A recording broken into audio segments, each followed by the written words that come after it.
Yo! What's up, everybody? Welcome to a special House Divided on Orange Bloods Live. I'm Jeff Ketchum. That is Chad Hastings. It is the start of the NCAA tournament. We are live at Texas Card House Social 183 in Anderson Mill. Come on out. We're going to hang out all day long. Chad and I were literally just talking about it. We don't know when we're going home. We are going to go home at some point today, Yes. but after the show is over, we'll finish off watching the early games, but we've got the super screen up. We've got basketball. We've got good food. I can't wait to get a little bit of bad beat bacon. And of course, this show brought to you by the Texas Card House and Hijack Poker. I'm literally typing in Hijack Poker onto my screen on my laptop, and I'm going to get into the noon free roll while we do the show. Look at And you you. can just see how it all, you can now see how the hijack poker thing happens. I'm going to be peeking over here. So this is what you're doing every day. Yes. Let's remind everybody about the watch party. And yes, that game has tipped. That first game not only is tipped, but Creighton has now pulled away a little bit from Louisville. They're about to hit the half, and Creighton is up 17 right now. The High Point Purdue game is also on, and then games will start coming at 12:30 with that Wisconsin game, and then all throughout the afternoon, obviously. Catch mentioned Hijack. Let's flash that up real quick. Hijackpoker.com. I'll give you a little piece of advice. If you're paying attention, I'm here at the site. I saw another code pop up I hadn't seen before. Match 20 apparently is the current code to get you 20 if you play 20. Oh. Match 20, something you may want to try at hijackpoker.com. Anywhere in the state of Texas. Maybe you can't get by here today, but you want to play some online poker. You can do it if you're in Texas, and you can cash out at one of these great locations, a Texas Card House. Deposit that way too. There's all kinds of other ways to deposit as well. Yeah, it's tournament day, ready to roll, but obviously catch after what happened last night. The Texas Longhorns are not part of the tournament, and I know for just about every human that follows that program, last night just felt very obvious by the end that what they once it goes that way, once Xavier wins that game, I think anybody that's following this Texas men's basketball program knows what they watched. Yeah, I mean, it has been a team all year long that has kind of been tantalizingly dysfunctionally promising. Like, you watch them play, and there was when you watch the first half of that game against Xavier last night, you saw the pieces that why that team had 7 Q1 wins, why they beat Texas A&M 2 out of 3 times they played. Yep. But for too long this season, it's been really hard for this team to piece together complete basketball games. It happened again in the second half. Game got tight. They lost their way. It didn't feel like they were. At no point during the season did I ever feel like I was watching a well-coached basketball team. That's fair. And you get in the final 2 minutes of that game, and you're in a one-possession game, and Texas comes out of a timeout and ends up with a off-balance step-back three from the wrong player. It's like, I don't know what they do sometimes. And when it was over with, it was like no real reason to be upset. It's over. Like, if your instinct was to throw a fit, what are you throwing a fit about? Right. Roddy Terry just coached his last game at Texas. That's happening. Like, it has to be I don't that even way. think it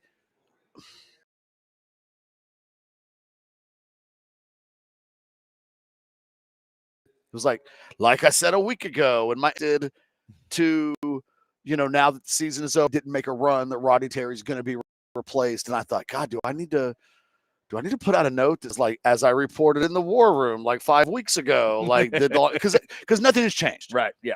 I don't need to even check with sources today. And I have. I mean, the expectation, the issue is only the timing.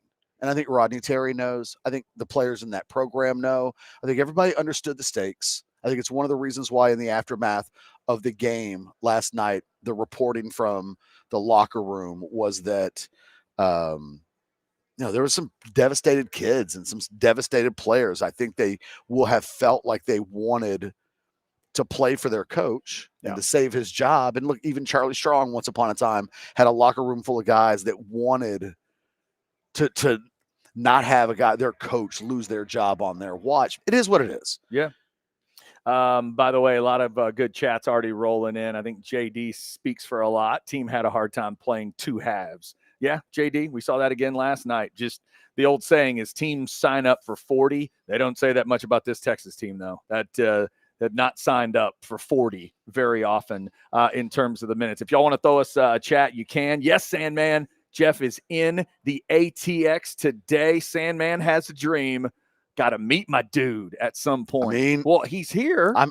This isn't like a rarity. No, I mean, he's right there. I'm here. I can touch it right there. He is you here.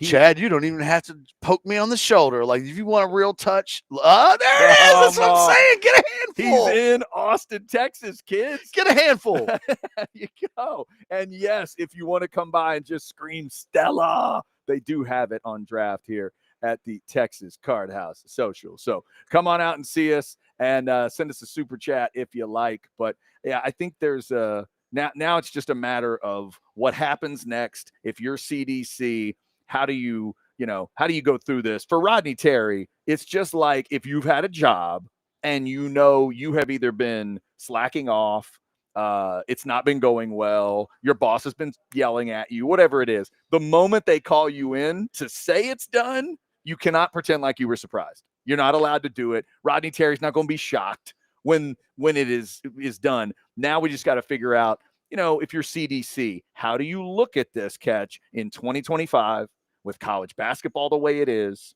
with his program, his athletic program the way it is? What's going to be? We've been talking about the bar, right? Yeah. For what's the bar for Texas basketball? So now for CDC, how do you get this program to go find that other bar, as you've been pointing out? The other sports that really matter on the 40 acres, they're doing some mattering right now. No, I mean, and this one ain't. It's hard to find a program. Even beach volleyball debuts this year, and right. I think they're 10th in the country. I think they're pretty good. And it's like, of course Texas has. And now that Texas has like 97 rowing scholarships, I expect them to be great in rowing as well. Yes. So I think that the bar, and I think for men's basketball, there's an unrealistic.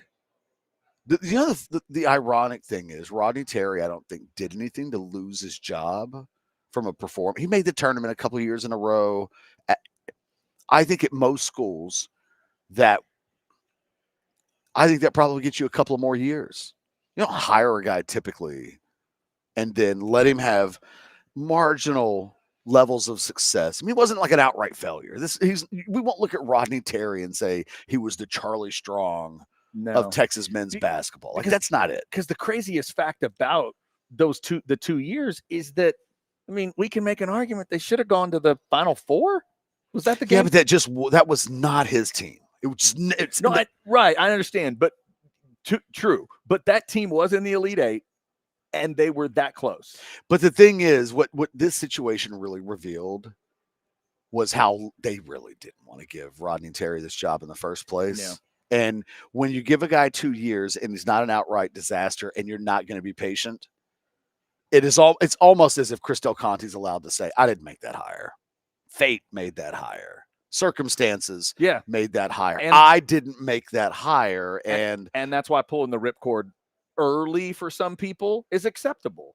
Oh, there's no doubt. Right? Every fan understands that CDC was handed something. It's like we've talked about with somebody asked me the other day about, well, if the Aggie baseball team just continues to crater like this, do they have to really take a look at things at the end of the year? And I thought, well, maybe you could get away with that because of how you ended up with this situation, right? You lost your coach in a way you didn't. I mean, you lost your coach. It's not like you chose to get rid of him. In this case, though, you had this crazy outside circumstance that forced your hand. You would argue to us now, it forced your hand into something, but now you realize that something isn't working.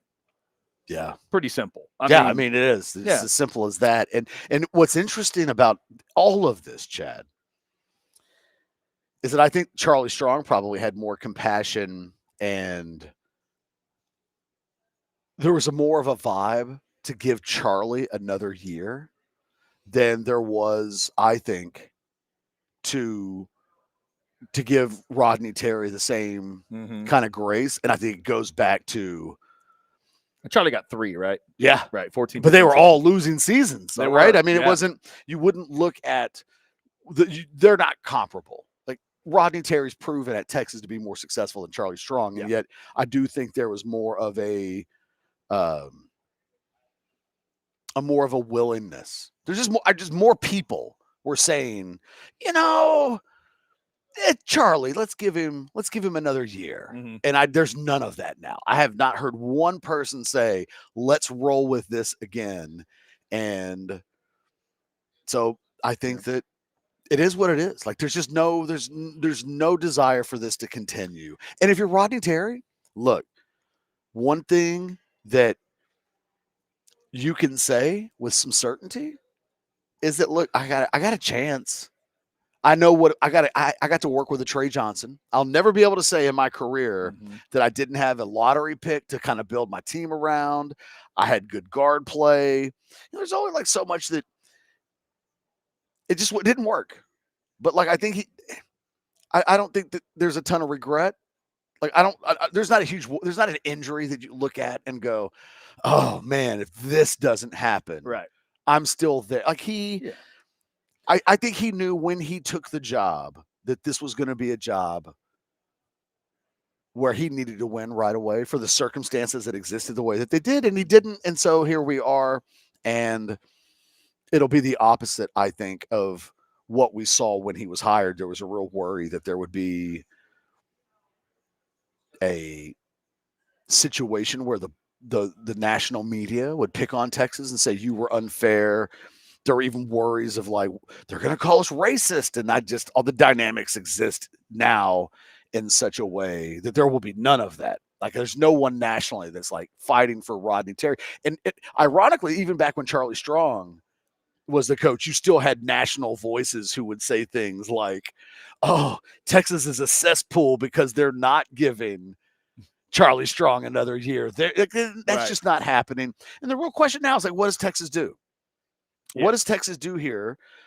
It's clear that there's got to be a rock star in place if they want to live up to the standards by which Texas is suggesting making the tournament's not good enough, right? Correct. I mean, otherwise, that's absolutely correct.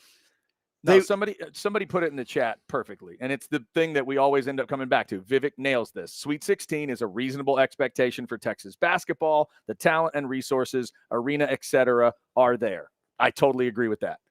Just so you know, though, Kansas has done it once in the last 6 years. Like it is not as easy, as. But that should be the expectation. I agree. That sequence of time. But Texas has done it once in the last 15 years. Yes. Yes, they have, but it needs to be the expectation. I agree, and that's. But I can't not state that the bar that Texas wants to set for kind of a minimum template of success for the program, and that's not crazy. No, they're not saying we're here to win a national championship, and they may, like maybe the day they show up, they'll say our goal is to win. Okay, fine, right, sure. Are you going to spend as much money in NIL inside the program as Kentucky or Kansas or some of the like real blue bloods? And it's like, no, well, maybe you're not as committed to winning a national championship as everybody. And that would be fair. It's just really hard. And I think it's fascinating because Rick Barnes isn't at Texas because this was the bar. Yeah. And he couldn't do it every year.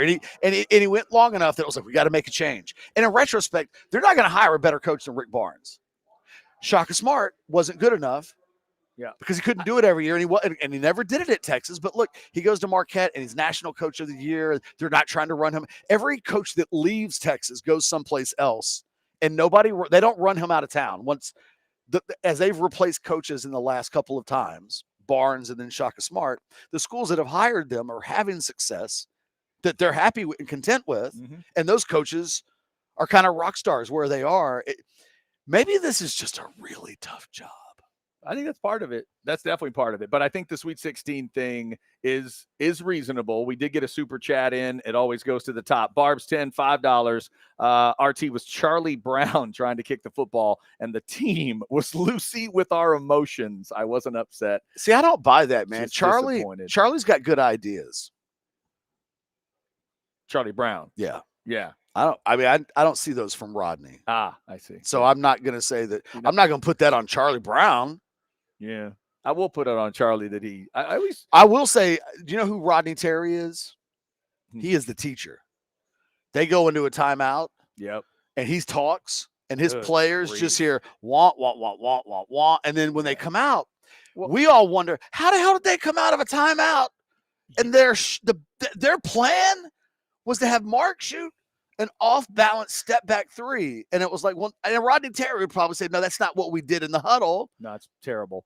And you brought up Barnes. I think it's an important thing for CDC to look at the recent history of this team. Because my problem with Rick Barnes was always those sequences. What do we talk about with tournament games? 4-minute sequences, right? Yeah. You got to win 4 minutes at a time. Rick Barnes wasn't great at that at times. They'd come out of a timeout, you'd watch the play, and I would think to myself, Rick, what's the play?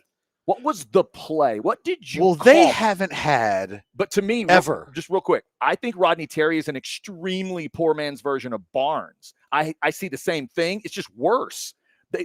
All the problems they had under Barnes, this is like a Barnes team with less talent and less gritty defense. It's just a team with no offensive plan, and that's it. And then you watch how they try to box out at the end. Wait a minute, they tried? Oh, sorry, I said tried. That did a lot of heavy lifting. There was no trying. Sorry, you see that moment at the end where they should their heads swiveled, have boxed out, and they didn't.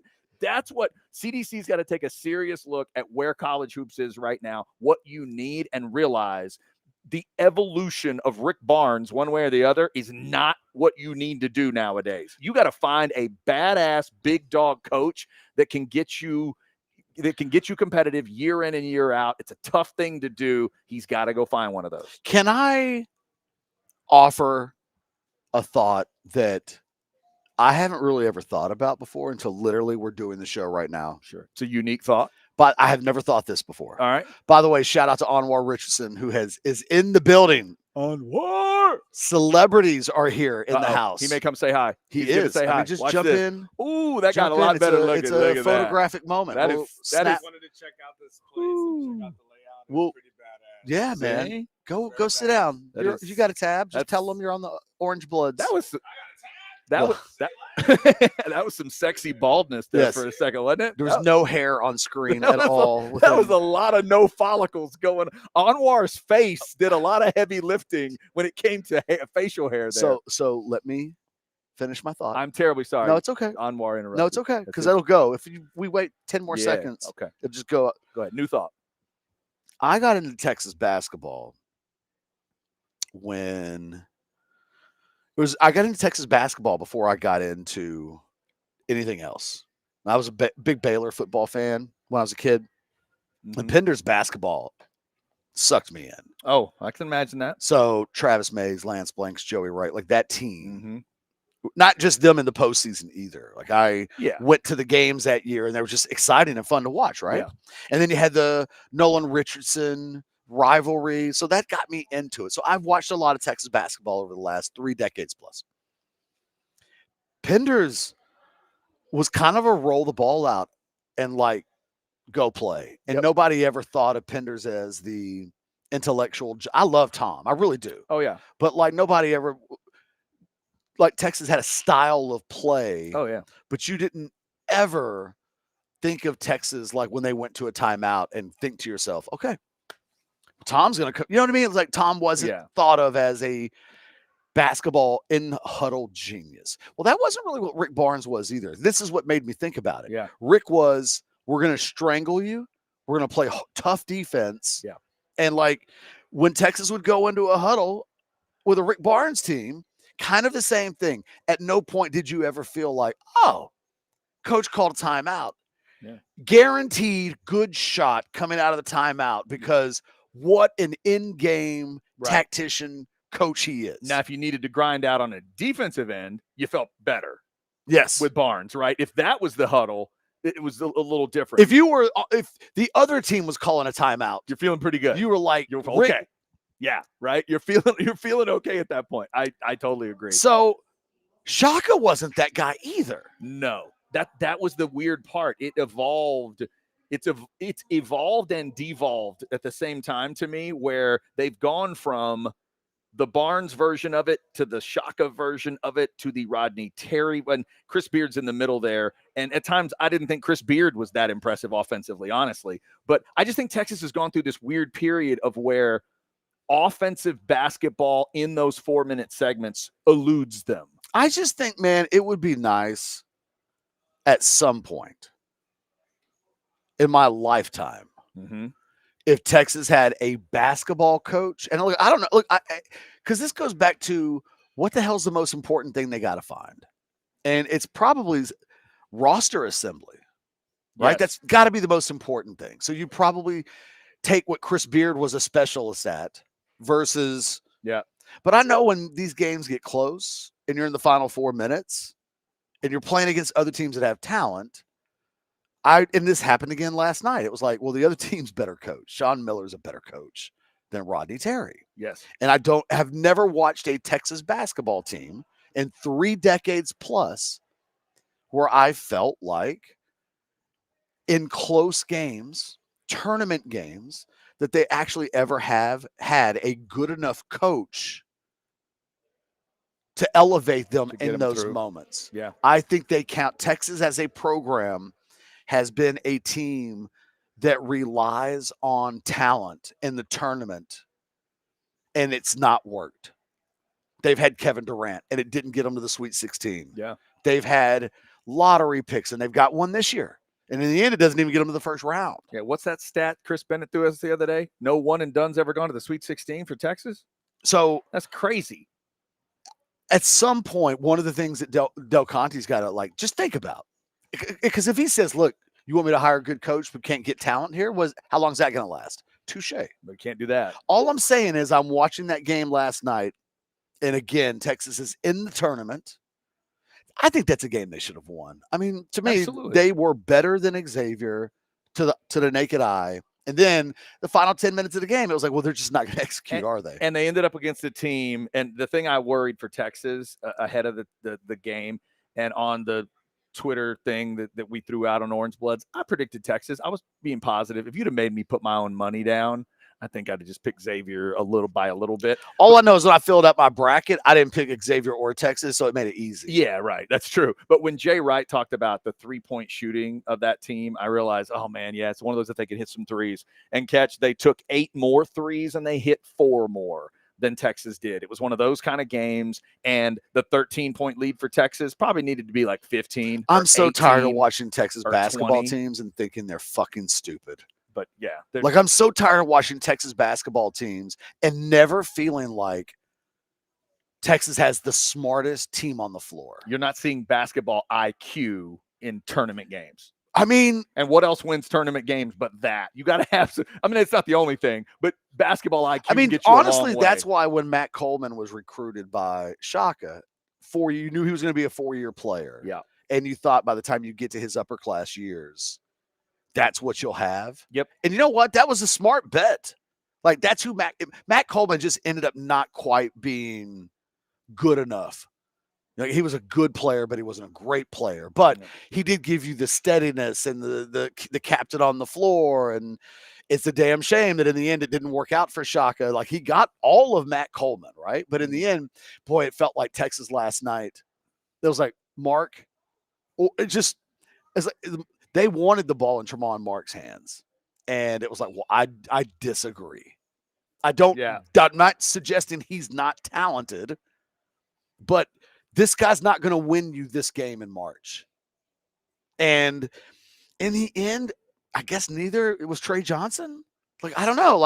In the end, I'm kind of okay if I never see any of those guys play ever again. That includes Trey Johnson. Nothing about that basketball team this year made me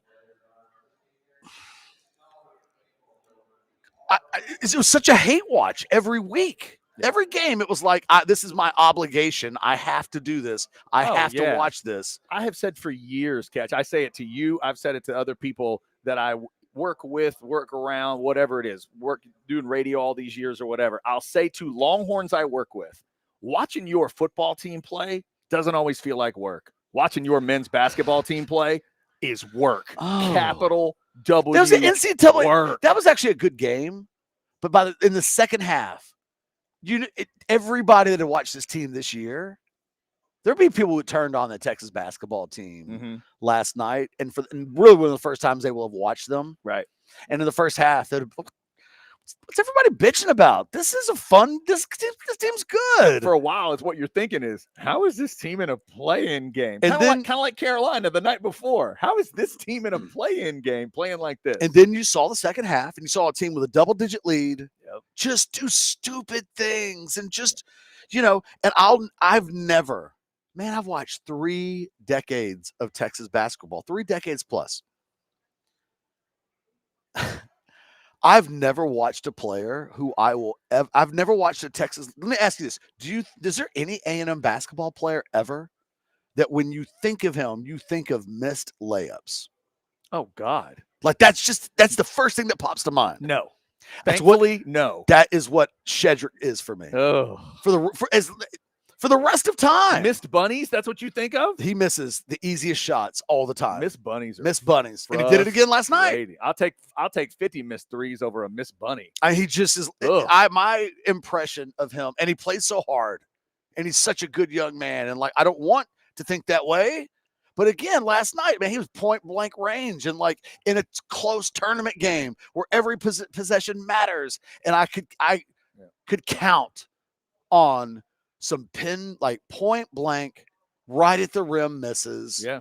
And it was there's 8,000 things about this team that frustrate you. And they all popped up in the second half.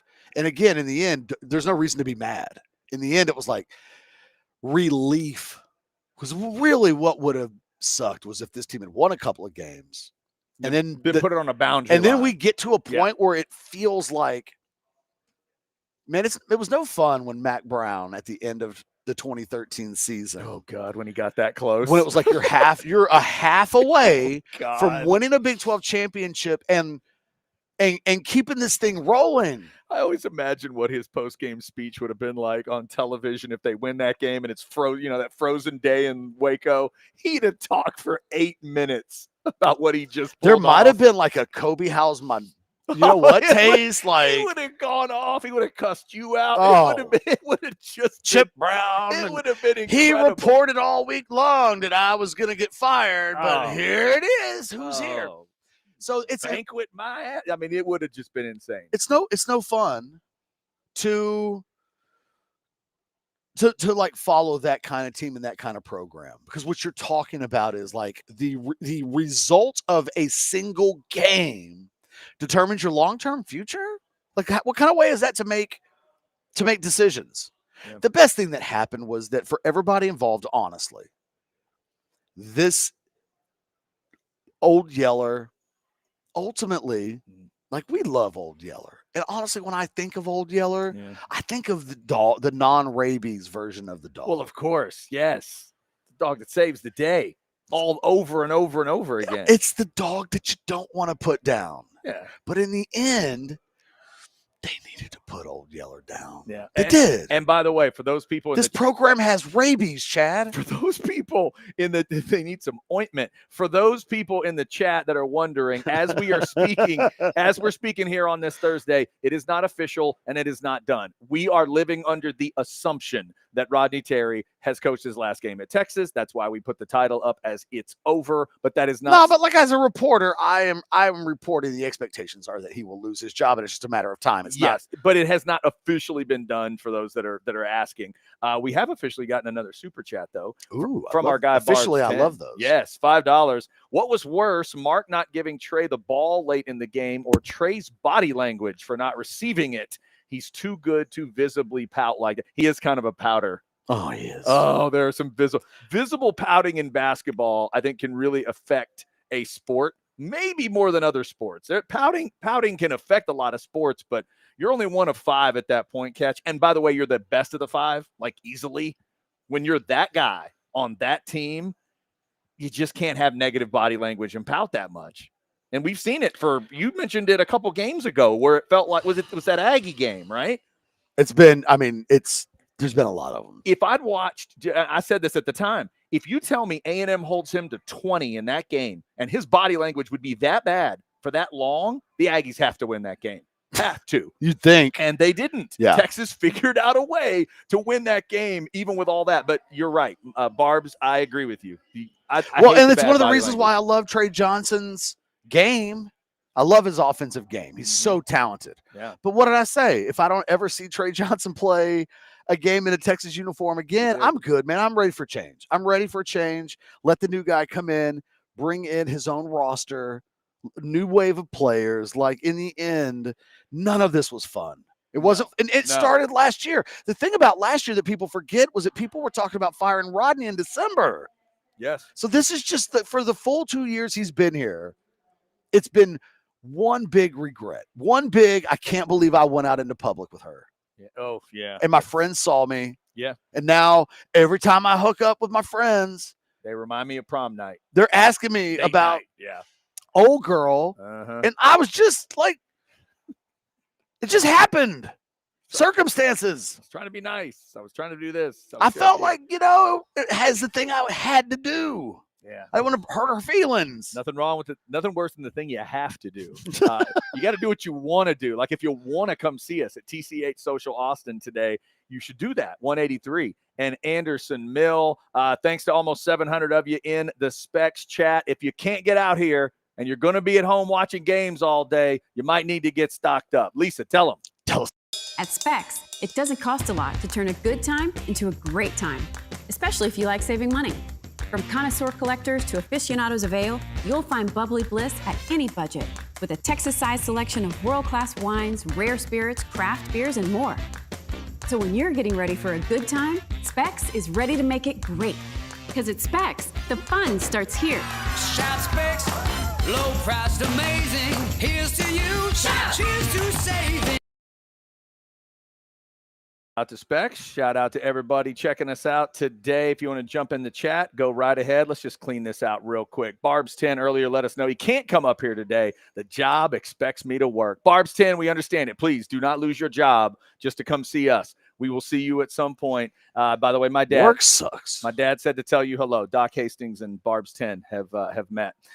Chris Bennett, one of our favorites. New coach will be the 5th in 10 years. Is that right? 5th and 10. Yeah. God. I mean, yeah. Yeah. No, that's fair. And then Drew throws in, let's not sugarcoat. Terry shares the same gym as a top 2 to 3 team in the nation. Barely making the tournament again ain't good enough. It's not. I mean, we all agree on that. We reference a reference there to the women's team. I always wonder about those dynamics in one sport, but let's just keep it to basketball. But I've always wondered those times, like if, in the days when UConn men's hoops wasn't maybe living up to the level that the women were at the time.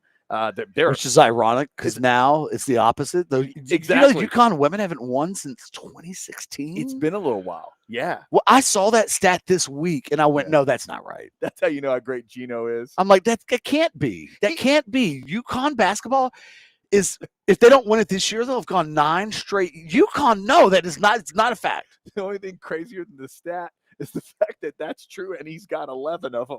Like that's what's stupid. That's why can't be 9 years. It can't be 9. You're right. But I do always wonder about that stuff. And to your point the other day about not just that program, not just what Vic and women's hoops are doing, but just the very beginning of the baseball move. But so far, working. And then all the other spring stuff that we've talked about. The rule at Texas moving forward is don't hire somebody that has to sit at the kids' table at Thanksgiving. Yeah. No, it's got to have a spark, man. It's got to have something to it. And I say that with respect to not like, I'm not talking about Oklahoma hiring an OC, right? It's not, or a coordinator. That's not what we're talking about. Right. It's not even like Texas basketball's got to go hire a good coach. Texas basketball has to go hire a coach that warrants being on the marquee with every coach in every sport on the Texas roster. Texas doesn't do punks. Right. And if they do, it doesn't work. Who was Vic when they hired him? Think about it. Who was Vic Schaefer when they hired him? Had he done something in women's basketball? Oh, yeah. And another way got to hire somebody that it will crush that team to lose. Oh, yeah. The people in Starkville probably lost their minds when they thought, well, what? Vic's leaving? Yeah, he is. he's leaving.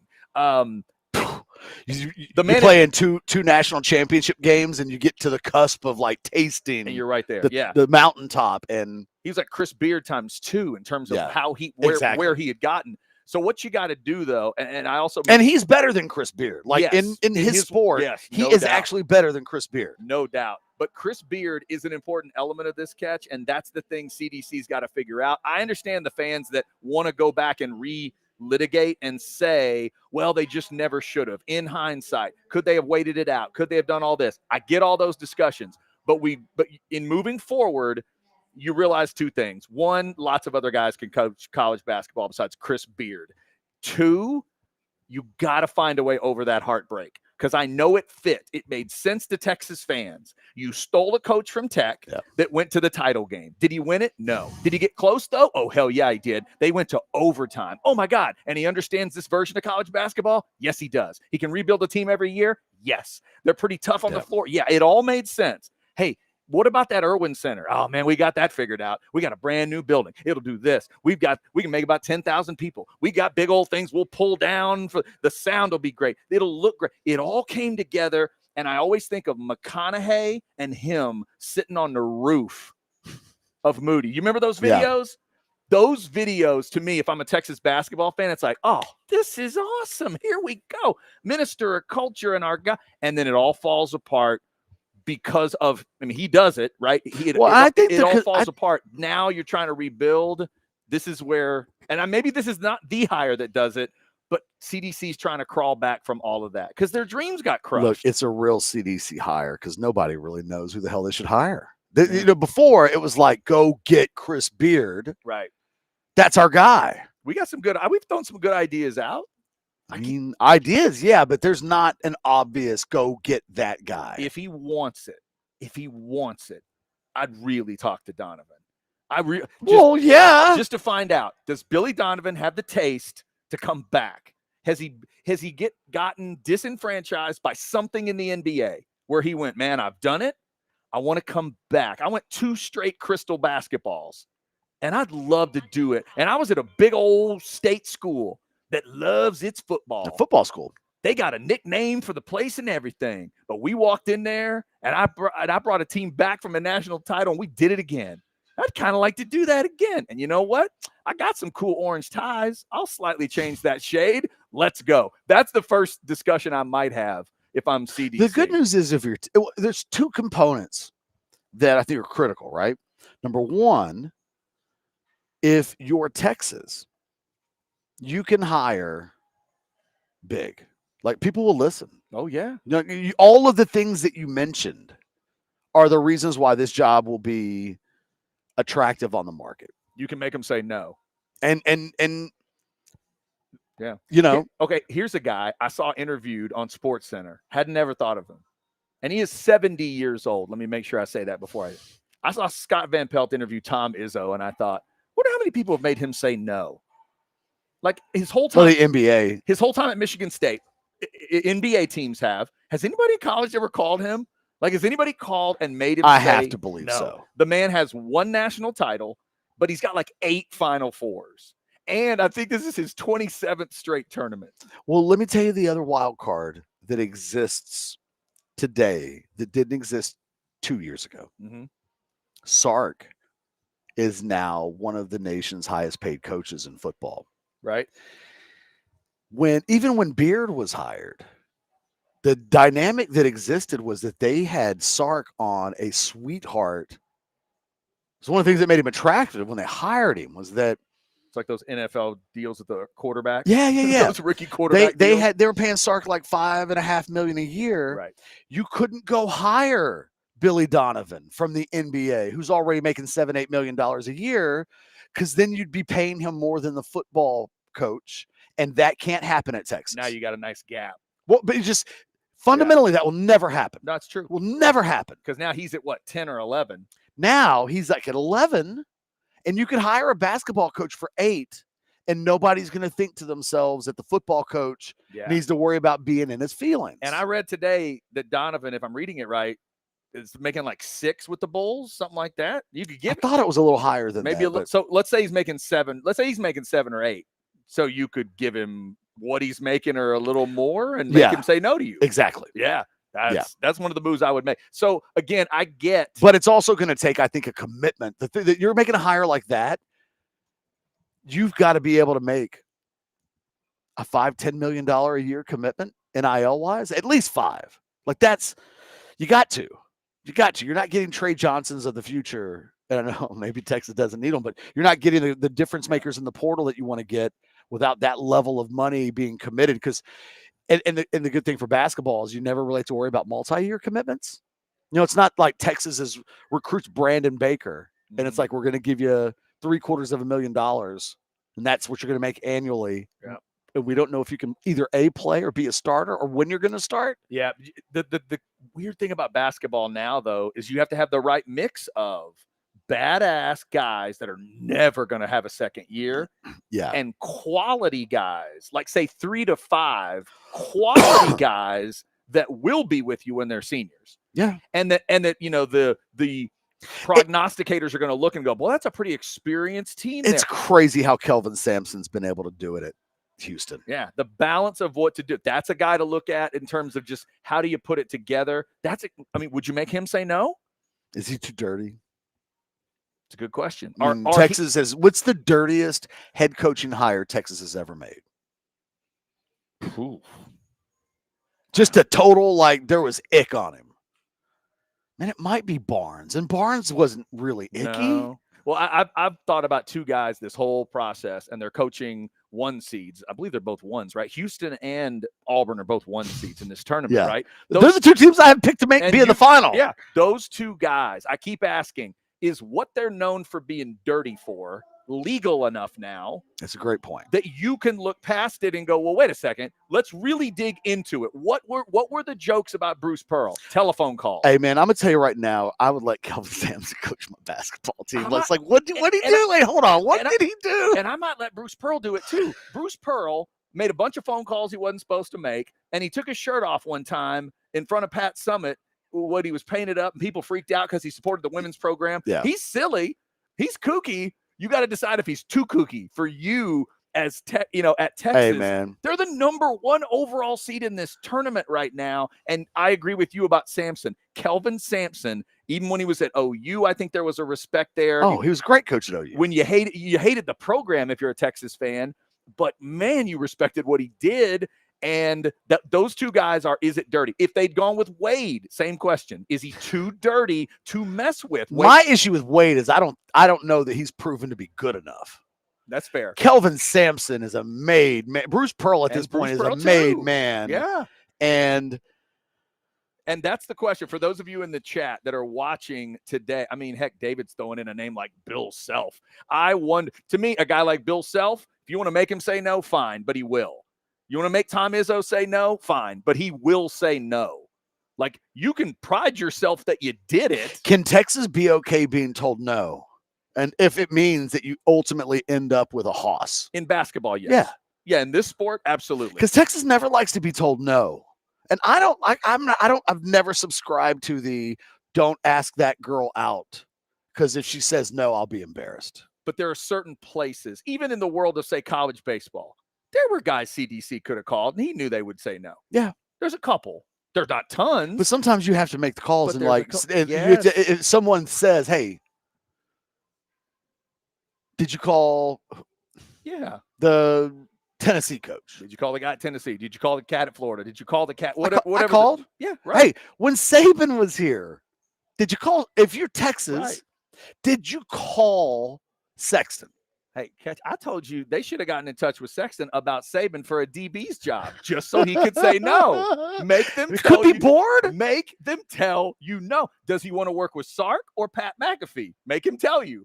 Make him say Pat McAfee because he looks loud. like a guy who's bored renting out the Airbnb. He looks bored to tears. He looks bored. He's making people sign contracts to not get in the hot tub. He wants to coach DBs so bad. He's talking about daddy time in the hot tub. Come on now. He's got on the beach doing dirty dancing moves with his girlfriend. Now, maybe he doesn't want to come back to college. Now, this is a bridge too far, right? You can't go Rick Pitino for lots of reasons. You can't go Rick. He's too old, first off. God, now that would be the one. Holy. where it would be like, whoa, Texas doesn't give a fuck anymore. Can you imagine? Well, what about the other guy we've talked?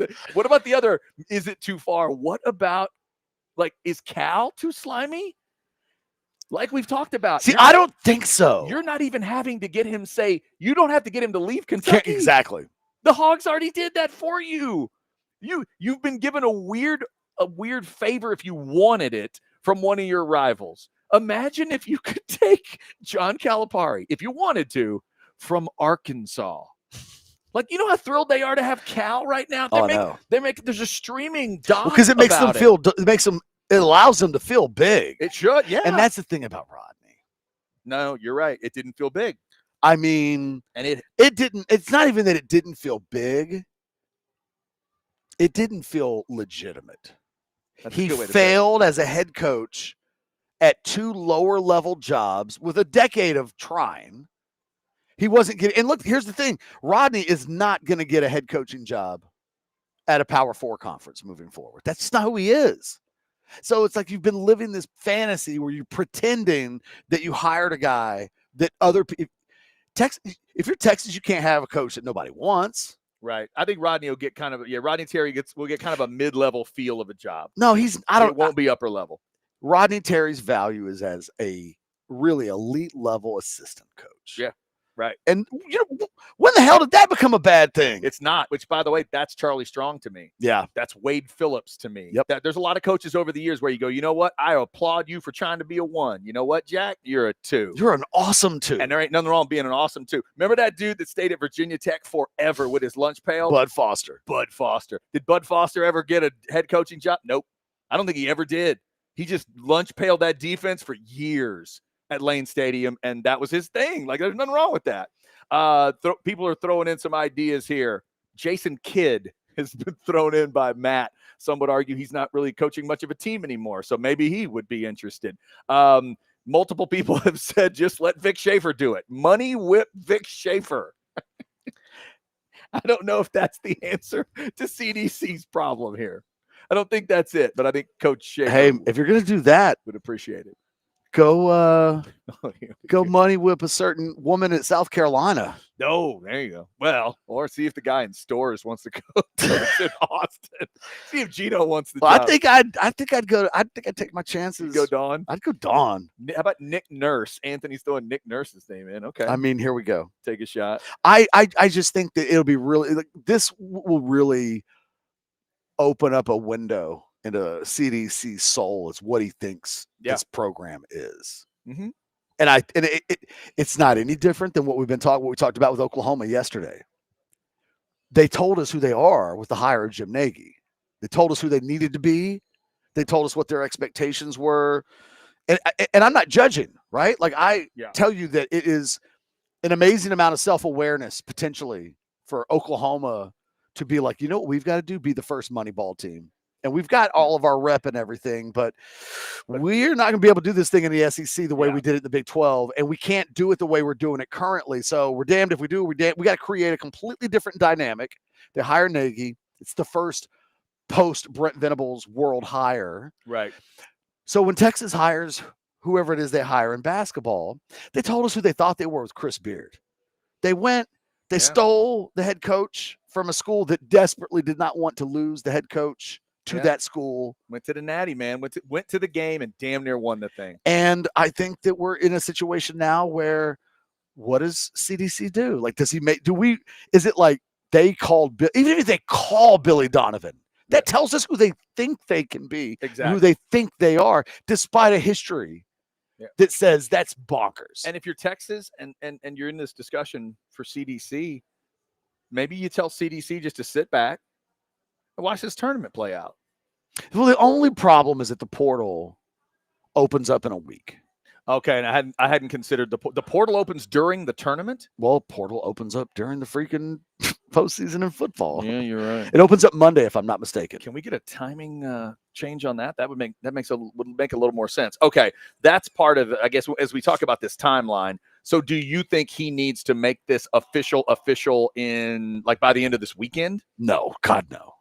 Because you need to make sure you get the right guy. And if the right guy... No, not the official hire. The official that Terry's gone. I think what we've learned about...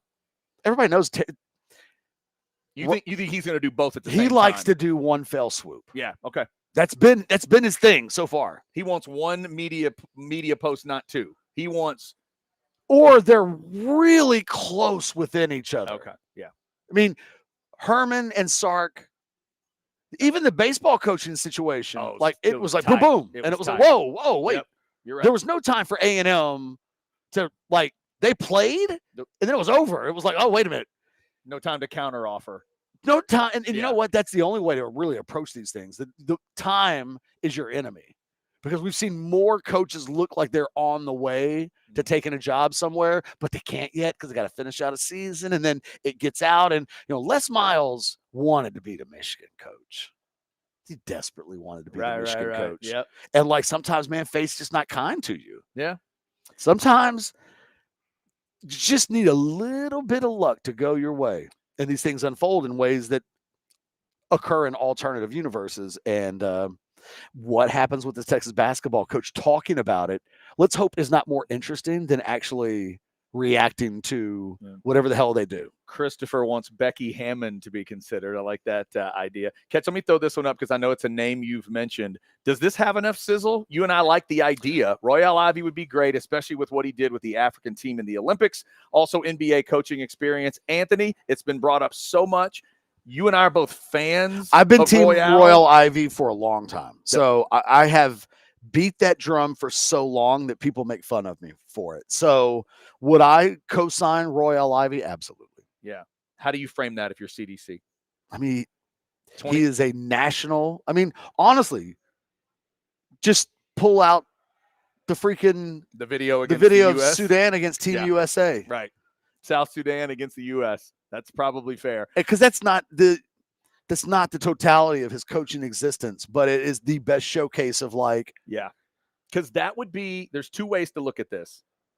It's all about style and substance. We've argued there needs to be a certain amount of style. If you can find a guy like Royale whose substance would kind of be the style, I think he brings a little bit of both, though, because he's a former longtime NBA player he's cut his teeth coaching in the NBA. The South Sudan thing is he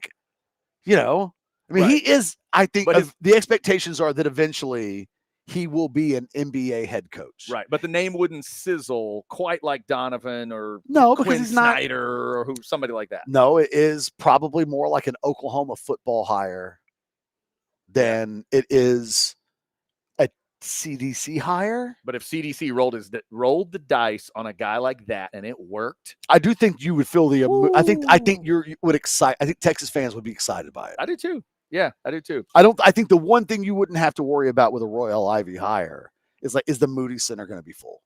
I think they filled it for Terry. The fans did. Enthusiasm in the arena sucked at times down the stretch last season. You realize how many big time former players would show up if Royale Ivey was the head coach?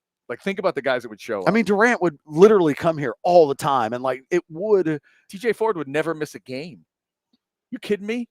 All those guys. Those guys worship Royale. They love him. They love him as a man. Mouton and Klotz, and just the whole gang would be showing up all the time. I mean, the reason why that guy's one of the reasons why he's really respected by players in the NBA, he's not a player's coach in the NBA as much as he's just respected by the players for the way he interacts, the way he, he's just, I will always be Team Royale Ivey. All right. Speaking of respect, Cats, this is the most highly respected name that has been suggested.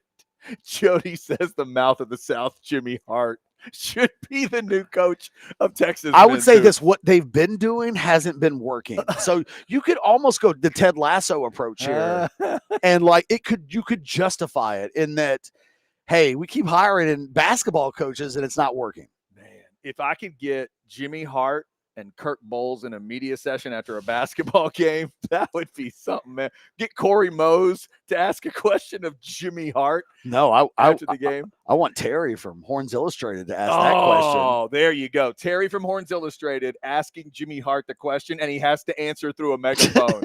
That's what the press conference has become. Sorry if you're not a wrestling person to get those. Or Terry of Horns Illustrated. If you don't watch the Sark press conferences, that might just go completely over your head, but right over your head. We're tickled pink by it, just so you know.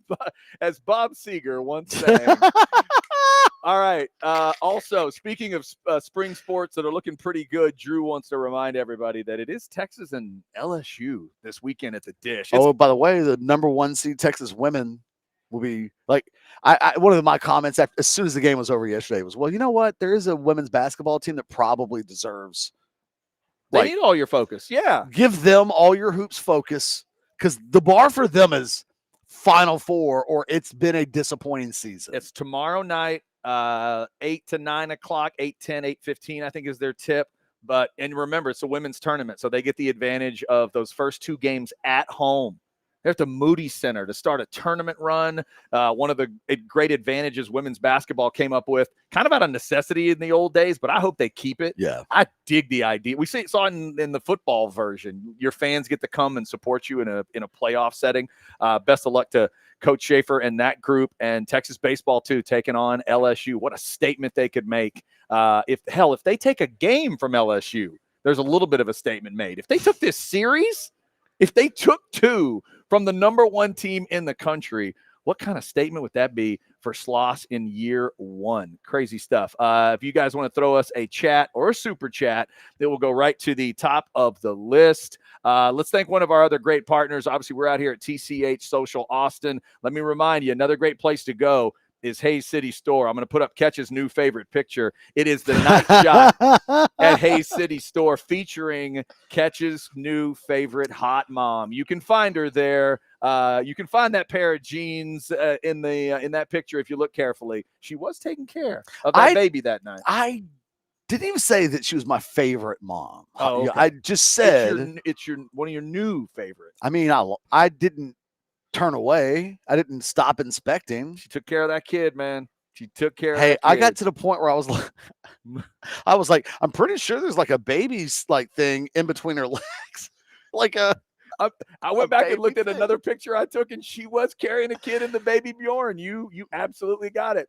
Check them out. Hayes City Store, the great food, the great drinks. When the weather is awesome. I'm a people watcher, Chad. That's what I am. You're a people person. Yeah. You're a people person. And if y'all want to go out and watch some music, you see in the lower right there, kind of near where the attractive mom is, that stage was rolling with LC Rocks that night in the free concert series. They do have concerts from time to time. So check out Hayes City Store on Facebook or Twitter, and they will get you the update of what's going on out there. We are out here at TCH Social Austin today, 183 and Anderson Mill, and we're going to be watching games coming up. In fact, what the hell's going on in the games? All right, I'm about to give you a scoreboard update. Are you ready for this? Yes. Scoreboard update from the tournament. There are now maybe 3, even 4 games going on. Creighton and Louisville was the first game of the day. Looks like Creighton is going to handle it. They're up 14. That's 8 minutes to go, but up 14. Creighton with the lead, 9 over and 8 there.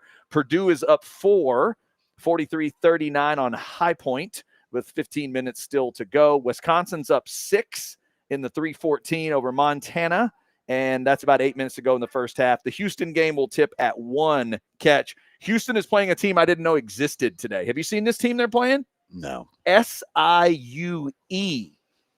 Not Southern Illinois, not the Salukis, but Southern Illinois, and then the E stands for like Evansville or something like that. So it's a different school that Houston is taking on. But it is a Cougar battle. It's Cougars versus Cougars. The face you see right over here, I believe, is hijack poker related. Catch? I've moved on. You're done?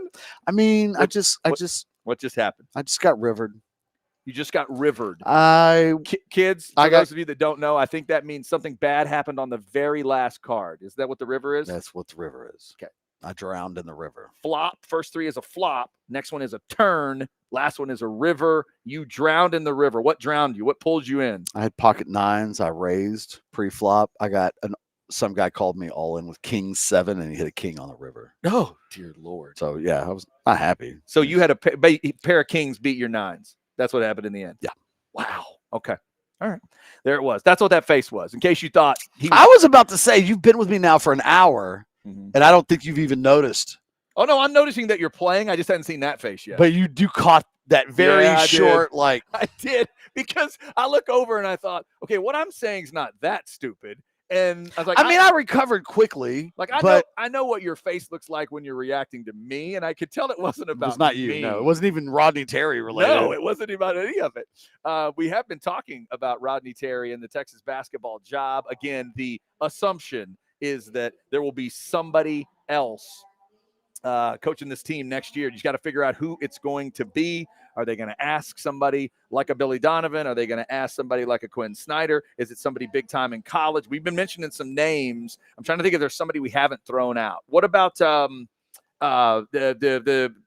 Alabama guy? Is that what we're doing? We're just throwing out names now? Yeah, no. I'm mentioning the Alabama guy because his name. Pat Riley available? No, because his name came up the last time. The last time Texas fans were thinking about this. I have not heard his guy's name pop up. Nate Oates. Oates, right? Yeah, I've not heard his name pop up. Okay. What about I mentioned Bruce Pearl, who once took a shirt off. What about Musselman? What about a Musselman? Haven't heard his name pop up. No? And his name was popular. Yeah. I think it's really interesting. Like they have had NBA names mentioned to me. I know I've seen Kirk Bowles mention them in some of his reporting as well. So like, I don't know if we're talking to the same people or this is just buzz that's kind of permeating throughout the program, but like the NBA names have come up. If you go after a Billy Donovan, like the thing is, like, how does that work? Because the portal is open, because that guy still has an NBA season that he needs to finish out. Like, is that how that works? I don't know. I don't know how that would work, and doesn't mean it can't happen. If you call the Bulls, what do they tell you? Like, do they say, well, yeah, you can talk to him, or, well, no, of course you can't talk to him. Do you realize it is? Do you know when the NBA playoff? Do you know when our season ends? What are you doing? We can't let you talk to him. No, that's not how it works. I don't know. I'm with you. I don't know how all of that part of it works, but it is. And would it be a big deal? Like you tell me, in the NBA, would it be a huge deal if he left the Bulls and with 10 games to go to take a college job? I mean, I think that would be a big deal. It was a big deal when was it a big deal when Nick Saban went from the Dolphins to Alabama? Yes. But was it really a big deal because that happened or because he lied about it? I was going to say he got forced into lying. They forced him into lie. An NFL media forced him to say the lie out loud.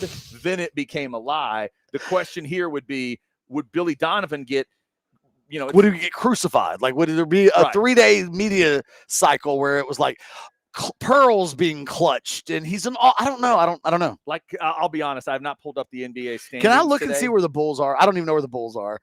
Please look, because I don't know. Like right now, I'm going to let you know. In the East. Take a guess. Take a gander before I hit NBA standings. You tell me where you, off the top of your head, where you think the Bulls might be in the standings. Because I don't know. I'm going to say they're a current playoff team. They're like 6th. I'm going to say they're 6th in the East. I have not been following the Bulls season. They're 9th. Oh. So they'd be in the play-in game. They're in a play-in discussion. So you know what? But they're 29-40. Okay, that's not – he's fine. They have 13 games left in the season. They're 29-40. Just follow my advice. Be careful when you're emphatic. Don't be emphatic when you don't need to be. Don't lie to them on purpose. If they try to force you into a lie, you're a pro. Don't do it. Tell them you'll talk to them after the game or after the whatever. Look, hey, we'll figure out these things when we need to figure them out. Whatever. Don't lie to them. If he doesn't lie to them, he'll be okay. Because they're a play-in kind of team. That media will eat him alive if he lets them. He's got to be careful. But he'll be fine. You know what? I don't see it here. We need if they were going to make that call, I don't know why I said Sark's name in my mouth, but if CDC was going to make that call, you need the Bulls to be on like a 3-game losing streak. It could help. Not a 3-game win streak. Taking a collar. Yeah, I can open 4. What you want to do is you want to look and it be like last 10 and they're 3-7. You don't want to call him right after they beat Cleveland, like pull an upset. You want the reaction to be, fuck, we don't care. Yeah. Well, you can talk to him. It's just whatever. Call the morning after an 18-point loss. You want them to be fed up with that whole talking about his college resume stuff. You know what? Yeah. We're 9th in the East. Save us what he did at Florida, if you don't mind. Talk to him. We'll send you some boxes. Are you kidding? What are you talking about? Oh my God! I did not realize that's where the Bulls are. But meanwhile, Quinn Snyder is 7th. Okay. And I honestly, I wonder, Yeah. like, I think Quinn Snyder is maybe the guy that in a world where You think that might be the play? I think in a world where they could hire, I think he fits the profile. One of the things I like about the Snyder idea. He also doesn't have a buyout. Yeah. Right. Both of them don't Yeah. have buyouts, right? Here's the other thing. Quinn Snyder could really make an argument of, man, I'd love to go back and get it done in college. Billy Donovan can say that times 10. Yeah. Billy Donovan's like, what do I need to prove? Hey, can you go to a big state school and win a title, or maybe even back-to-back at a football school? Man, I've done that. I'm hanging in Chi-Town, wearing suits you've never dreamed of. I'm fine. Austin's a great place, but I'm good. But the chances that Quinn Snyder, with his path, could say, man, that Missouri thing ended in a way I didn't want it to end. And he's actually having a great year. Like, he's not coach of the year with the Hawks, but that's a dreadful team that's had one key player after another be unavailable. And they're And it all depends on what the dream is for him, right? What's the answer to this? Quinn, what's your dream? When you dream it and the championship is being celebrated and the confetti is falling, what are you holding? Are you holding a crystal basketball? They don't do that anymore, whatever that trophy is. Or are you holding the Larry O'Brien? Good luck if your dream is winning the Larry O'Brien. If you're holding the Larry O'Brien, you're in the NBA right now. But if you could get Quinn Snyder to admit to you, like, hey, man, come on, Quinn, wouldn't you want to finish that thing off at Missouri? When you want to finish it off the way you couldn't before, we got the resources, we got the Moody, we got this, we got that. We'll talk to these NIL, we'll talk to our donors about NIL and all that stuff. I like snuck out of the frame there for a second. By the way, somebody sent us a chat earlier about NIL. You briefly mentioned, but go into it a little more on that landscape right now, because CDC's got to consider that too. As he goes into, you're going to do these rebuilds on teams every year. You got to get that Trey Johnson to come to your team every single year. What's your faith? Do you, though, or do you need to, like, that money is better spent on 2 upper-class portal transfers? That's fair. Whatever that math is, you know what I mean? Know what? And this is where, quite honestly, maybe the most important hire is a basketball general manager. Here we go. Here comes because the Nagy of basketball. Because I think there's a much tighter budget. Yes. Like, I'm not saying Texas is shopping at Dollar Tree. But you've talked about the fact that the number of donors and the amount of donors sometimes in football isn't what you would have expected it to be. Correct. Isn't what maybe the fans would expect it to be. What's the basketball version of that right now? What's the men's hoops version of that? I don't know. Okay. Because that's another thing that CDC has to figure out. Whatever the button is, because recently there was a button that needed to be pushed in football, that retention button. They pushed it. They got it done. This is a button about a head coach. This is a button about other stuff. It's not a button about hijack poker, but I feel like something just happened. What just happened, Cash? What just happened? The same guy. Oh, no. Just did the same thing to me. Kings to 9s again? He hit an ace on the river. And what'd you have? He went I was all in with pocket 7s, and he had ace 2, and the ace hit on the river. He got you on the river again. You've been double rivered. That's not the good. Same guy. The same guy. This guy should not be in this tournament. I feel like we should buy or sell now. I don't give a fuck. All right. Well, I'm glad I worked on my buy or sell. I just got rivered again. That was 3 of that. Now 2. is my end of my tournament experience. You're done on that? You're on a double river. Triple. It's triple river. Different person this time though, but I'm out. Yeah, the triple river. I'm done. I love Johnny. How about hijack? Johnny Cash's cover. Not real happy with hijack. Yeah, Cash's cover of triple river has always been my favorite. Okay, so just no buy or sell. We're just gonna hit. No, I mean we can do buy or sell, but like I'm in a bad mood now. Like we were. The thing is, we were 10 minutes away from that happening off camera. Like rarely is usually I'm around the tournament long enough that you don't have to worry about the eventual downfall in the face that I make when the downfall occurs. This was full dejection. You just saw like 3 hands in a row where it was like, why does this keep happening to me? No, I look on this one, they saw the top of your head. Like your head went down and things got shiny. I mean, the thing is, it's low stakes, so my reaction shouldn't be that. It was a $10 tournament. I was only in for $10. You paid $10 to get in? Yeah. Okay. I was in a $10 tournament. What did you stand to win? I mean, if I stand to win, I'd won several $100s. I'd get like $500. I don't know. I have to go back and look.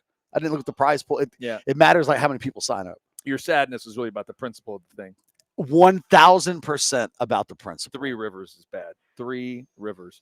I mean, we just keep getting called by these marginal hands, and then that person to be rewarded every time. That's tough. Yeah. Okay. I hadn't even thought of that joke till now that you just got caught by the Steelers' old stadium, Three Rivers. All right. Yeah. That didn't help. I know that did not help you at all. All right. So would you like to go first? Did you get your buy or sell put in? No. How would I have done that? I don't know. I'm just making sure. Because that'd be really weird if you had put them in there and then I'm having to click on yours. So I came in right before the show started. Do you want to go first or second? I'll go first. Okay, go right ahead. Buy or sell number 1. Charlie Joyner is your favorite San Diego Charger of all time. Oh my God. I have no idea where that even came from, Chad. That is a fantastic buy or sell. I'm going to sell. While I do like Charlie Joyner, my favorite all-time San Diego Charger is Kellen Winslow. I never thought of it before, but it's Winslow. They're carrying him off the field after that big-time game. I always loved tight ends. And he was one of the first tight ends I kind of fell in love with, and he was such a tough badass. There's a lot of Jefferson was great, and Fouts was great, and there's a lot of others. Was Chuck Muncie ever a Charger? Oh, yeah. I love me some Chuck Muncie, but I'm going to go with Kellen Winslow. Buy or sell number 2, Texas will aim to hire an A in basketball, but they'll settle for a B. Ooh. That's a fascinating way to phrase it. I'm going to buy. I'm bobbing and weaving with these questions, like Chad. I'm going to buy, and I'm going to say they give the Royale Ivey thing a shot. Those that won't, but I love the fact that you those said that will grade it out will say it's a B, but it's going to ultimately be the best thing for them. So I'm going to go with that one, but I don't think it'll quite be an A. Buy or sell number 3. I'm not quite losing sleep over the idea of Liverpool losing captain Virgil van Dijk, just letting his contract expire and letting him leave as a free agent. Okay. But like you would tell me the universe is going to work this out, Jeff. Sleep easy. Virgil will be a Red next year. I'm going to say that's a buy. From what I know about your team. I needed to hear that. There's a lot of loyalty. There's a lot Speak it into existence. There's a lot of strength around that team. We don't like to walk alone. There's a lot of not being alone. So I think that you will not be walking alone. He will be there for you. Buy or sell number 4. Thank you. Yeah. In 5 years, when Trey Johnson is making shots in the NBA, you will most remember him at Texas for his offensive game and not his body language. Sell. There wasn't enough of it. I was about to say the pause was damn near in there. Not enough of it. I mean, it's just, you can't, if nothing else, like you got to know as he leaves that any and all direct comparisons to number 35 need to stop because he's just not that guy. But yeah, there just wasn't enough of those. If he'd had a few more 30 and 35 point performances and badass wins and they're making runs, yes, but there wasn't enough of it. Buy or sell number 5. I've told the hot Asian story like 6 times in the last 24 hours. And you think I'll tell it another 6 in the next 24 hours? Because I just saw Anwar and Jason walk in, and I was like, they haven't heard this story yet. And I was like, wait till I tell them the situation at the eye doctor from yesterday. Easy buy. This is an easy buy. Did I tell you that I made sure I took like 5? I took like 5 of her business cards. Nobody even has business cards anymore, and you're just taking 5 of them. Well, I was like, I will totally Instagram, like internet sleuth her before this weekend is over. Yeah, it's easy on the 6. But plus, if you just saw 2 coworkers that you have not told, you just saw 2 people you work with you haven't told yet, and we're at Texas Guard House Social. There she is. There it is, kids. Just in case you were wondering, does Ketch really have the business card on him? Oh, my God. Anthony says, your wife was right. Your wife was right. It's very disappointing because I have not seen any hot Asian women since my eye doctor appointment yesterday. And it was just made aware to me last night or yesterday that I had a thing. I'm 24 hours into this realization that apparently that is a thing. And now I'm really disappointed when I go places and that's not, because that just organically rolled right into like my eye doctor experience yesterday. I did think of you last night as I was catching up on the White Lotus, getting all caught up. The girl who works at the resort, the dancer, the kind of little flirty relation. I do like her. How pretty is she? I love her. Holy smokes! That's she's a leave your wife for. She's like gorgeous. Consequently, there's sometimes in White Lotus I will see like they'll have like characters in there. And it's like I totally understand. I'd have to forgive my wife. Holy smokes! Right? I was like, he's not on your top 5. It was like, well, he was that night. I was like, fair enough. Yeah, I get it. The abs. 18 abs, like what are you gonna do? It's like the tournament. Do you have to be the best team or the best team tonight? Do you just have to be the best team right now? Like remember like in what is it? What's that movie with Emma Stone and Ryan Gosling and Steve Carell? Crazy Stupid Love. It's like in Crazy Stupid Love when Ryan Gosling takes his shirt off. Right. If Emma Stone had been a virgin in that moment, we could not fault her if she ended up pregnant by the end of the night. Her hands are like on his chest, and it's like there's no chance that she's not getting undressed by the end of the night. Like I'm just saying that, For the record, I did finally we showed my daughter that movie. She liked it. She only had one critique, and it was make more of the movie about Emma Stone and Ryan Gosling. She's right. She didn't care as much about Carell and Julianne Moore. I love the movie. It's one of my favorite low-key comedies of this century. I love it too. But she's right. Yeah. Like them together. It was all of those awesome. Scenes are electric. Yep. It's one of those where like if you are dating Emma Stone, you can't let her shoot movies with Ryan Gosling. You just have to know that they have a thing. They really do. They have a thing that when they're together, the rest of the world sees it, and they may not. Yeah. And they may, he's just a good friend. And you're like, bull. I've seen you. Because it's different. Think about this. If you're with Drew Barrymore and she says, hey, Adam called, he's got another idea.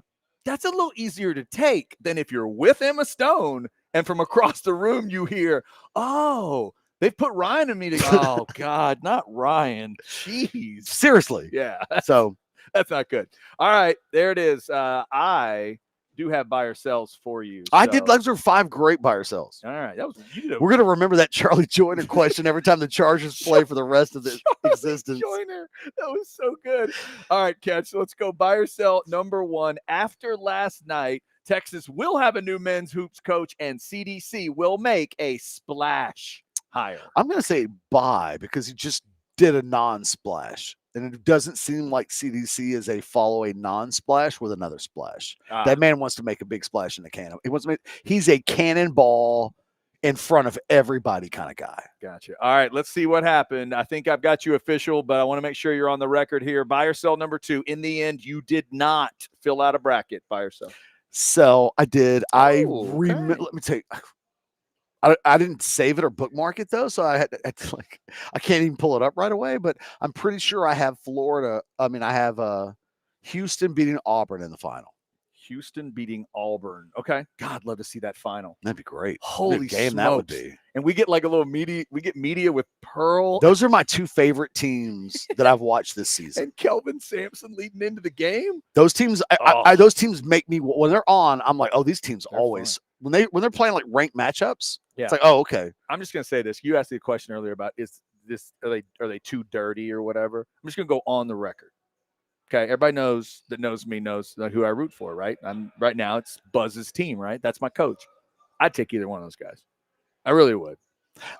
Man, I'd take either one. It is the dirtiest sport. You know what I mean? The sport comes with grime. It already had grime. Now it's a little cleaner because of NIL. So you got to figure out like the Nucky Thompson. We both love Boardwalk Empire. How much evil? We all have to figure out how much evil we're comfortable with. Figure out how much. Whatever it says about me as an Aggie basketball fan, I'd take either one of them. I wouldn't look back. It's like me judging a prostitute because she accepts money twice a night. Like I'm okay with a certain amount.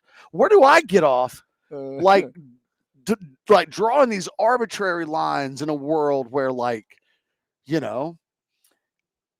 Okay. That's okay. Oh, you're trashy. No, I'm successful is what I am. Okay. So you know how, real quick diversion, in the old days when in the porn industry, they would send the videotapes and they would come in like the generic brown bag or something. I don't, but that's fine. Or when you get billed for something that's a little salacious, it gets billed as a generic phrase. If you partake of I've got a few of those text message and phone calls from the bank over the years. Can you verify this charge? We do not recognize this. If you partake of sex for money, if you are involved in that process, and she accepts Venmo, what's the thing you put in the Venmo when you send it? Because they ask for a little, you know what I mean? Thursday night, holla. Do you just put the name of like the nearest restaurant that you like that looks like you're paying for dinner? Is that what you do? You type in like entertainment. Entertainment. All right, just that was when you could write off entertainment on your taxes back in the day. I'm just They wondering. don't let you do that anymore. But like back in the day, entertainment. Yeah. And does that make you high class? You think nowadays, if you're on Venmo, do you say that to people? Hey, man, I'm just so you know, you can Venmo me. I don't know. I don't really Venmo people. You know what? I see Venmo. You know where I see Venmo? Where? In my bank account statements. I'm like, honey, what the hell did you do Venmo 8 times for last night, yesterday? What's happening? What are you doing? Why can't there just be one Venmo charge? Yeah. Why is there 9? If you knew, maybe they all went to different people. That's my concern. Yeah, it's a lot going on. I'm much more like just spend the $500 in one place. Why is there 9 charges? And I don't get it. All right, buy or sell number 3 catch. A&M. I may or may not have had that conversation with my wife today. Maybe. Speaking of the college basketball team that I will be following this evening, A&M will make the Sweet 16. Buy or sell? I'm going to go buy. I like the Aggies. I've not understood why they've lost to Texas twice this season. It has been weird. It has been weird.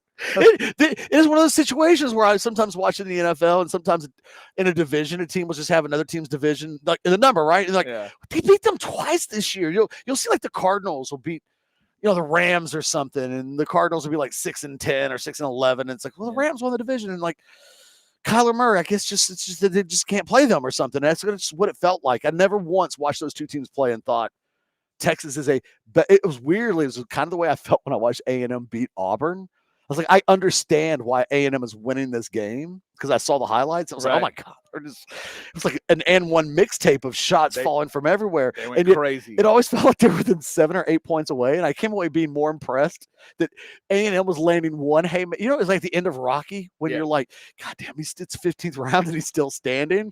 I weirdly had more. I came away thinking I may pick Auburn to win the national championship because somehow A&M just landed haymaker after haymaker after haymaker. And I would look up and it would be like 63-54. And you'd be like, how? And it's because Auburn's good. Yeah. Even when they don't play well. Yeah. They're good. Yeah. The Aggies just hit 8 straight threes and they're up 6. That's the way it felt. How did that happen? It's weird. Yeah. That's a grinded out kind of team. A&M, when they do their thing, they can kind of be a tournament team. I could see the Aggies being an Elite 8 team. Because sometimes what you need in basketball, they don't do for more than about 3 minutes and 58 seconds. But see, here's the thing that I'm about to tell you. And you'll get a timeout. They got Elite 8 in them, which Texas didn't have. Right. But they've lost to Texas twice, which means they could lose. Yale could get them tonight. They could get them tonight. Yale can absolutely get them tonight. The Aggies. I stopped. Honestly, I picked Chad. I picked them to go to Sweet 16. Okay. But when I filled out the bracket, I may have looked at the Yale A&M game the longest. I just stared at it and went, no, it's tough. It's tough. I think they should win that game by 15. And I'm like, they lost it. It's such an indictment. It's like the worst thing I could almost say to anybody. Right. Like, what do you think of my basketball team? I know you lost to Texas twice. I know that. Twice, including when you were up. How much was it? 22? Is that what it was? So I don't know, man. You let Texas reel I wish I could give you comforting words like you gave me in Buy or Sell with Virgil Van Dyke, but like I don't know. I think they're really good, and I have them in my Sweet 16. That ought to give you more cause for concern than any other thing. Like, oh God, Ketch has got them in the Sweet 16. We are in trouble. They were this close. They were this close to having us say the name like Shelby Metcalf, and then it just went. Yeah, I haven't heard that name in a while. Right? That was the last time. That's who the coach was the last time they swept Texas in the regular season in a conference, and they had 22-point lead and yacked it up. Yeah, I don't know what to think of them. I really don't. We will see. All right, Catch. It is weird that you started with your San Diego Charger thing, because I have an NFL related question for you from back in the I was day. like, you're not giving me a San Diego Charger question. And it's NFL trivia. Okay. Here we go. The linebacker Ricky Jackson is 67 today. You can name the other 3 members of the Dome Patrol in New Orleans. All right. Bye. Ricky Jackson, Pat Swilling, Sam Mills, and he's almost there. He's got 3 out of 4. He's got 3 out of 4. It's the one I always have. It's Vaughn. Ooh, very good. It is. First name or last name? Vaughn. Just Vaughn. That's what was on the Vaughn, back of his Vaughn jersey. Is a part of, no, it wasn't. No, it wasn't. No, it was not. I was going like Virgil van Dijk has Virgil on the back of his jersey. No. Is it Vaughn Dunbar? That's how you watch too much soccer. What was it? Vaughn Jackson? Ooh, close. You're close. You're almost there. Vaughn. Ooh, he's almost there. The last thing you said was really close. Vaughn. It starts with a J. It does. Jackson? No. Johnson. Yes. Vaughn Johnson. Well done. Well done. The Dome Patrol kids, they were a badass group of linebackers for the Saints. They had 4 of them. They had 4 guys running. They were running a 3-4 defense. That's a lot of brain cells ago. I had to remember all 4 of the Saints linebackers from the 80s. And remember, they made posters out of them. People had posters of them in their rooms and stuff. Happy birthday to Ricky Jackson. And back then, what we had for the Cowboys was Eugene the Hitting Machine. Eugene Lockhart. We didn't have 4. But we had one guy that would make 160 tackles all within the tackle box, though, not really outside the tackle box. If there's one thing you can say about the Cowboy linebackers in that era, they didn't have 4. They did not have 4. Eugene Lockhart was like the running back. It's like the Walt Garrison of running backs, where he'd be like, if you needed 3 yards, it's 3rd and 3, and you needed 3, he'd get you 3. And if it was 3rd and 9, he'd get you 3. It's always I kind of felt that way about Eugene Lockhart. Like if you ran right at him, you're in trouble. He gonna tackle your ass. You're on the ground. If you run like 28 sweep, 56 is not fine. And we ain't got nobody else to make the tackle. No, there's so many. How many times? Be honest. Even though you didn't see him in his prime, how many times did you watch Eugene Lockhart and secretly wish that he was Hollywood Henderson? Because I did it all the time. Never, because I read Hollywood's book. I didn't either, but my dad told me enough stories and I saw enough film. Did you ever read the Hollywood Henderson Out of Control book? No, I didn't. didn't. You need to. It's the best sports book I've ever read in my entire life. He's an incredible story. Yeah, he's incredible. He's hanging out with Richard Pryor, like when the hair catches on, like when Richard sets him on fire, self on fire. Hollywood was there? I didn't realize like he was hanging with, like, I don't know if he was there that night. It's been a while, but like he was dating a Pointer sister. Okay. And hanging out with Richard on the regular. Oh, he lived the life now. He did. He and Richard had similar tastes. And how many times didn't he win the lottery? Like 5 times, 6 twice. It's just like twice. but like proper lottery. Yeah, he won the lottery. Not he scratch off that $100. But he had to spend a lot to do it.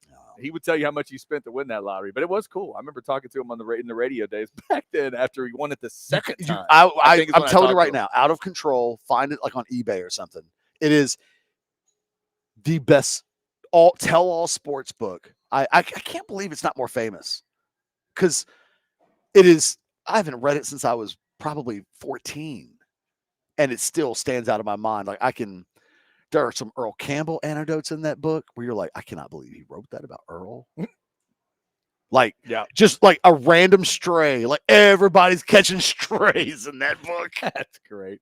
All right, Catch. And finally, you know how I feel about one of these two. I want to know what you think about both of them. Buy or sell number 5, prime on prime, Diana Ross. Buy. Hotter than her prime. Buy. Hotter than Tina Turner. Ooh. Prime on prime. Ooh. Sell, not hotter than. There you go. She's more beautiful than Tina. I'll buy that. But goddamn, Tina is like in her 60s, was probably hotter than Diana was in her prime. So there's only one Tina Turner. So there it is. I love me some Diana Ross, and it's one of those things. Like the more and more I see young Diana, I'm like, oh my god, like she was underrated for her beauty. Yep. No, it was really incredible. Because I grew up in them.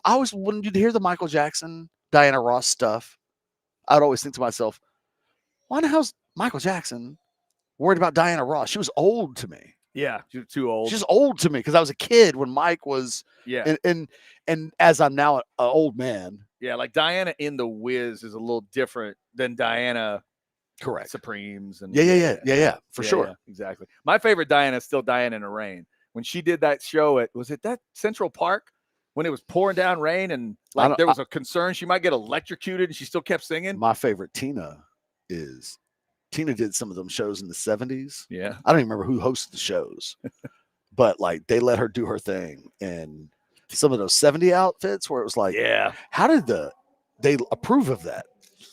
The 70s. That's how they did. They didn't. There was no approval committee. You thought there was an approval committee. There wasn't. It's like what I remember when TLC came out with Creep and the video came out. I would watch real closely for a nipple slip with T-Boz because she was wearing like the little nightie with the one button. Yeah, it was this thing's gonna slip and I'm gonna see nip. Tina, when she dances, causes that same sensation. You're like, oh, if I just look long enough. They are kind of real life scramble porn. It's like, it is. It's like, you're like, is. if I just stare long enough, I will see a boob. I think that was a shadow of a thing. All right, there's buy or sell. Of course. You wanted to do it. We did it. We did it. And somehow today, on a day when there's actually tournament games going on, we did an 1.5-hour show. So there you have it. But these games have sucked. Well, you know, we could do a whole Houston's doing Houston things, though, right now. Houston is up 34-16 on whatever that other Cougars school whole bunch is. of words and letters. I don't know. We thank you guys for jumping in today. Damn near 900 of you in that Specs chat. Before we get done, let's throw this beautiful graphic up one more time to remind you. Game's underway. Watch party is here. We are going to be hanging out. We've seen Jason Sukumel and Anwar Richardson. So we did get Anwar in the house. He will try maybe the old-fashioned. Maybe he will try the bad beat bacon. I know I'm going to have some bad beat bacon. I know Jason will. It was his best friend the moment he had it here at TCH Social Austin. Come see us at 183 and Anderson Mill throughout the night. His favorite beer is going to feel like he's cheating on him. That's right, exactly. And speaking of that, I might have to have myself a jellyfish or a Stella or something today. I also might try one of the I haven't tried like a vodka drink. Well, wrap us up then, because I'm going to do that too. So check that out. And if you want to be a part of Catch's future heartbreak, go to hijackpoker.com. Oh man, you could be the donkeys were there today. You could be the river number 4. Hijackpoker.com. It's not even getting hit on the river. Anywhere in the like state it's getting hit with like just terrible. Yeah, that's bad. Why are you calling me with King 7? And then being rewarded. I judge Hijack for that. Like, there's got to be a bug in the game that punishes the donkeys. An alarm that goes off. It should just be like there should be, in the algorithm of the game, it should be do not reward that shit. That's what you refer to them as, donkeys? Oh, yeah. Is it just a basic as in you're calling them an ass at that point? They're a donkey, yeah. Okay. They're a donkey and not a horse. I think Alex Dunlap was the first I heard reference a bad poker player as a donkey. A donkey. I was like, I'm taking that, Alex. Thank you very much. A donkey. Yeah. Alex, if you're watching right now, like verify. Yeah. I just feel I feel like he even says that today. Yeah, I lifted that from donkey references. All right. Shout out to Alex for that. Thank y'all for jumping in today. Speaking of Alex, football with friends, 6:00 tonight. As far as we know. Yeah. There you go. Football with friends at 6. Anwar with Old Fashioned tomorrow at 9. And then we will hit you with a noon show tomorrow on a Friday. Y'all have a good one. Get out here to TCH Social Austin, 183 in Anderson Mill. If you need a new sports lounge, this is it. Or if you were out here before and you know to come out, check it out. Basketball version today. We'll talk to you tomorrow. Take care. House divided. Orange Bloods live. See ya.